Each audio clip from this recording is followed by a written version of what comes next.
엄청 무겁네 이게. 성인이 들기도 버거울 정도로 거대한 덩치를 자랑하는 물고기의 정체. 8년 만에 수입량이 2배로 늘어나 이젠 국민 생선 반열에 오른 대서양 연어입니다. 지금까진 100% 수입에 의존하던 이 대서양 연어를 이젠 국내에서도 양식한다고 하는데요.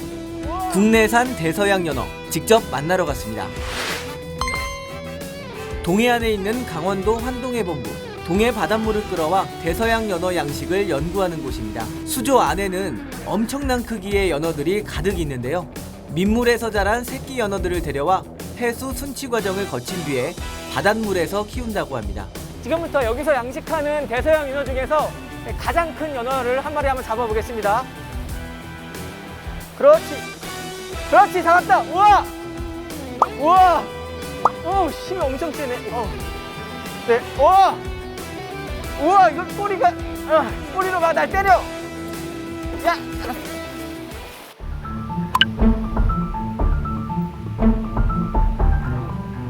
이곳에서 양식하는 가장 큰 대서양 연어 중에 한 마리를 직접 꺼내봤는데요. 그 무게가 얼마나 나갈지 한번 직접 제가 한번 들어보겠습니다.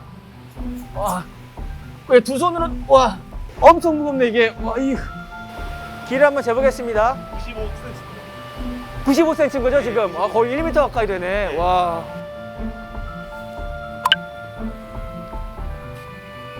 수컷은 최대 150cm, 암컷은 120cm까지 자란다고 하는데요. 평균 4에서 6년 정도 사는데 무려 13년까지 살았다는 기록도 있습니다.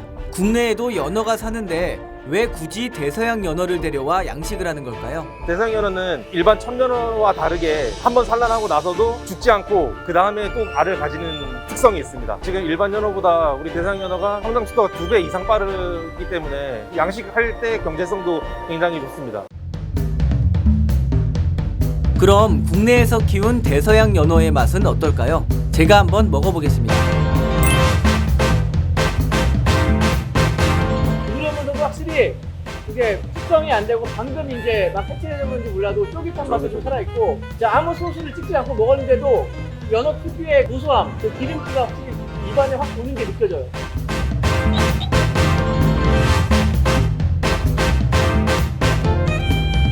자연에서는 이게 착색 성분이 들어간 먹이를 먹기 때문에 이렇게 선홍빛을 띠는 거지만 일반 양식에서는 배합 사료를 사용하게 되는데 일반 착색 성분이 없는 사료를 먹였을 때는 흰색을 띠게 되지만 아스타잔틴이라는 착색 성분이 들어간 사료를 먹였을 때는 이렇게 보시는 바와 같이 선홍빛을 띠게 됩니다. 대서양 연어는 지금까지 상업용 수입이 사실상 금지돼 왔는데요. 공격성이 워낙 강해서 혹시라도 국내 생태계에 유입되면 베스처럼 생태계를 교란시킬 수 있다는 이유에서죠. 하지만 최근에 허가 절차를 밟으면 수정란 수입이 가능해지도록 제도가 바뀌면서 상업 양식의 길이 열렸습니다. 그럼 대서양 연어가 국내 생태계에 유입되는 걸 어떻게 막을 수 있을까요?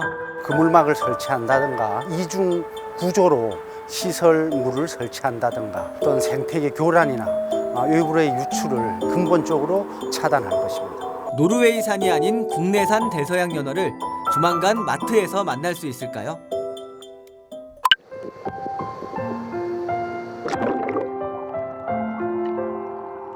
다음 애니띵 스토리가 궁금하다면 구독과 좋아요 꾹꾹 눌러주세요.